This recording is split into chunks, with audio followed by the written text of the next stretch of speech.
Olá pessoal, tudo bom com vocês? No experimento de hoje iremos testar a tensão superficial da água. O Juarez vai falar os materiais necessários para o experimento e a Rosana falará o procedimento. Sim, para a gente realizar esse experimento, iremos precisar de água, um recipiente vazio, orégano e um sabão líquido.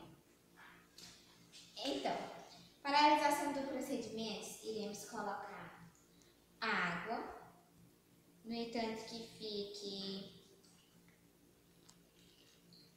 não transborde,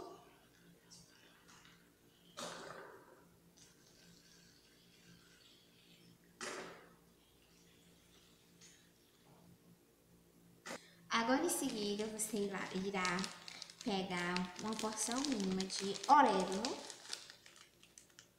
onde ele, em contato com a água, ele irá banhar.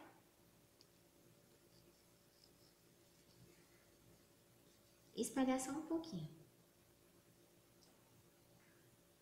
Mais um pouquinho.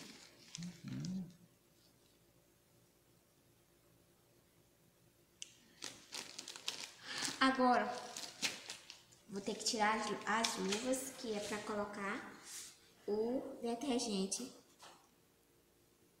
em qualquer dedo que você escolher. Um pouquinho, gotas de detergente.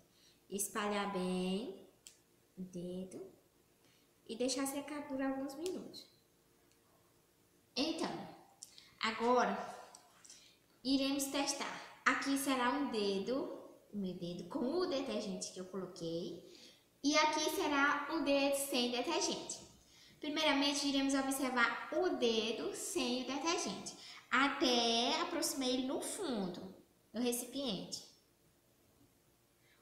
O que pode observar? Que ao colocar o dedo na água com orégano sem o detergente, as moléculas de água, elas permanecem as mesmas. Agora, ao colocarmos o dedo com o detergente, o que você pode observar? Que há o afastamento do orégano.